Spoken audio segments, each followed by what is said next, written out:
पांडवों की, कौरवों की जो शस्त्र विद्या थी, धनुर्विद्या थी, वो पूरी हो गई है।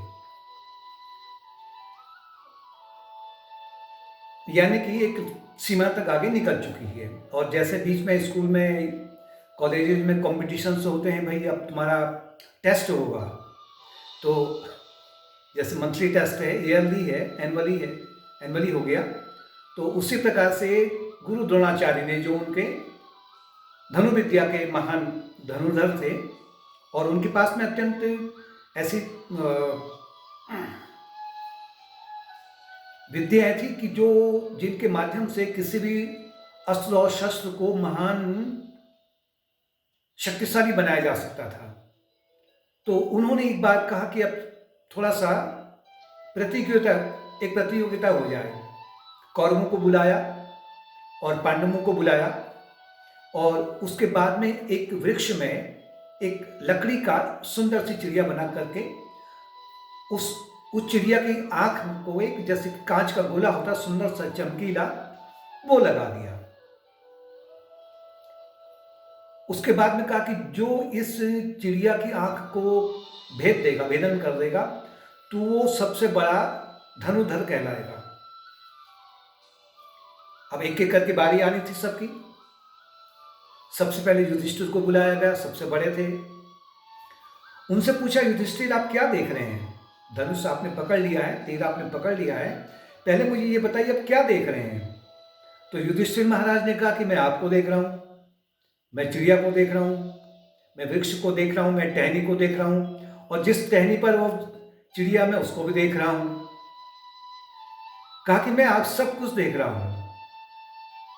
तो द्रोणाचार्य ने कहा कि आप फेल हो गए, किनारे हो जाओ, आप इसके लिए फिट नहीं है।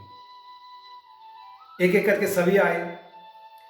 अब दुर्योधन भी कहाँ कम होता था, तो वो तो बीच में ही टपक पड़ा। कहने लगा मुझे तो आपने बुलाया नहीं। उसने कहा बारी आ रही है, लाइन में है सब। तो दुर्योधन से कहा कि तुम क्या देख रहे हो? तो कहने लगा कि मैं तो आप सबसे पहले आपको देख रहा हूं, जो आपसे बात कर रहा हूं, वृक्ष को देख रहा हूं, मैं सब कुछ देख रहा हूं। जो युधिष्ठिर ने नहीं देखा, मैं उसको भी देख रहा हूं। तो द्रोणाचार्य ने कहा कि तुम भी किनारे हो जाओ। अब खिसियाता हुआ वो भी किनारे हो गया, क्योंकि उसको तो बड़ा अभिमान होता था निरंतर। बारी आई अर्जुन की। अर्जुन से पूछा, अर्जुन क्या तुम मुझे देख रहे हो? अर्जुन ने कहा नहीं देख रहा हूं मैं। क्या तुम वृक्ष को देख रहे हो? मैं नहीं देख रहा हूं। क्या तुम वृक्ष की टहनी को देख रहे हो? नहीं नहीं गुरुवर, मैं नहीं देख रहा हूं। क्या तुम पक्षी को देख रहे हो? नहीं नहीं, मैं उसे भी नहीं देख रहा हूं।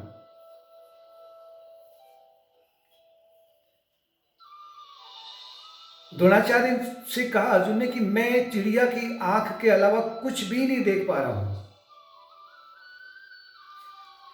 मैं तो सभी हतप्रभ रह गए कि क्या अर्जुन क्या भेदेगा। और मुख्य रूप से दुर्योधन तो कहने लगा कि ये तो गया काम से हमारा, मतलब ये क्या भेदेगा, आखिर में ये धनुर्धर महान नहीं कहलाएगा। तभी द्रोणाचार्य ने उसको आज्ञा दी, अर्जुन को आज्ञा दी। कहा कि अर्जुन, मैं प्रसन्न हूं कि तुम केवल चिड़िया के आंख को देख रहे हो, उठाओ धनुष और लक्ष्य को भेदो।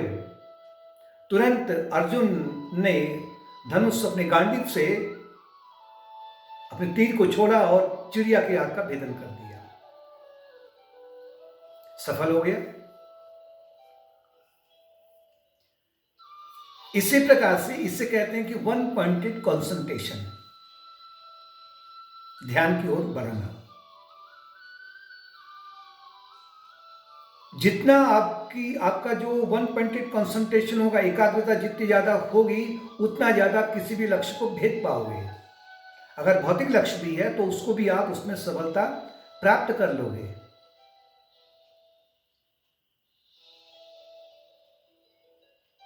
इसी तरीके से जीवन के जो विभिन्न लक्ष्य हैं, उनको पाने के लिए व्यक्ति को, अगर वो स्टूडेंट भी है उसके सामने एक ही लक्ष्य होना चाहिए, मेरे जीवन का लक्ष्य अभी क्या, अभी वर्तमान में क्या है।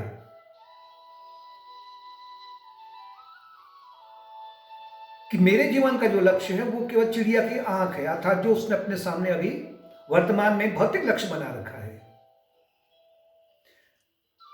इसके बाद में जब आध्यात्मिक क्षेत्र में, क्योंकि जो महाभारत की कथा है वो जीवन संग्राम है, जीवन में सफलता भी प्राप्त करना चाहते हैं तो साथ साथ में आपको आध्यात्मिक उन्नति भी प्राप्त करनी है। मुख्य रूप से आध्यात्मिक उन्नति के लिए कहा गया है कि आपका वन पॉइंटेड कंसंट्रेशन होना चाहिए, मन एकाग्र होना चाहिए, आपका लक्ष्य केवल चिड़िया की आंख होनी चाहिए।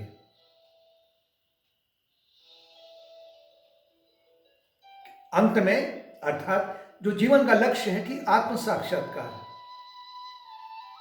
ईश्वर की प्राप्ति, वो लक्ष्य अगर आपके पास में है तो फिर और संसार के जो आपको चीजें हैं वो नहीं दिखाई पड़ती हैं। दिखाई पड़ते हुए भी अगर आपका लक्ष्य सूरज को देखना है तो बहुत सारे उस सूरज के बिंब हैं, प्रतिबिंब हैं बहुत सारे।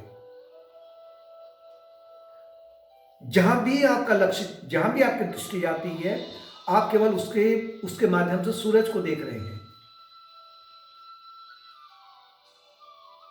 सागर की विभिन्न लहरें हैं, उन लहरों में एक तो केवल लहरों को देखना और एक सागर को देखना। सागर की लहरों को देखते हुए भी सागर को देखना, ये है अर्जुन का कि मैं केवल चिड़िया की आंख देख रहा हूं। विभिन्न प्रकार के बिंबों को या सूरज के विभिन्न प्रकार की किरणों को देखते हुए भी केवल सूरज को देखना, ये अर्जुन का आंख भेदने का लक्ष्य है। यानी कि जो श्रेय मार्ग, जिसने श्रेय मार्ग को पकड़ा है, निवृत्ति मार्ग को जिसने पकड़ा है, श्रेय मार्ग का तात्पर्य कि जिससे परम श्रेय की प्राप्ति होती है। परम श्रेय क्या है? अपना आत्मा, परमात्मा। जितना ज्यादा आपका ये साधना के माध्यम से मन एकाग्र होने लगेगा, उतनी ज्यादा आपको सफलता मिलेगी और वो सफलता आपको अन्य भौतिक उपलब्धि में भी प्राप्त हो, भौतिक उपलब्धि को प्राप्त करने में भी वो जो अभ्यास है वो आपको एकदम से आपको निपुण बना देगा। क्योंकि कहा गया योगा कर्मसु कौशलम, योग का तात्पर्य है किसी कर्म को आप कितनी कुशलता से कर रहे हैं।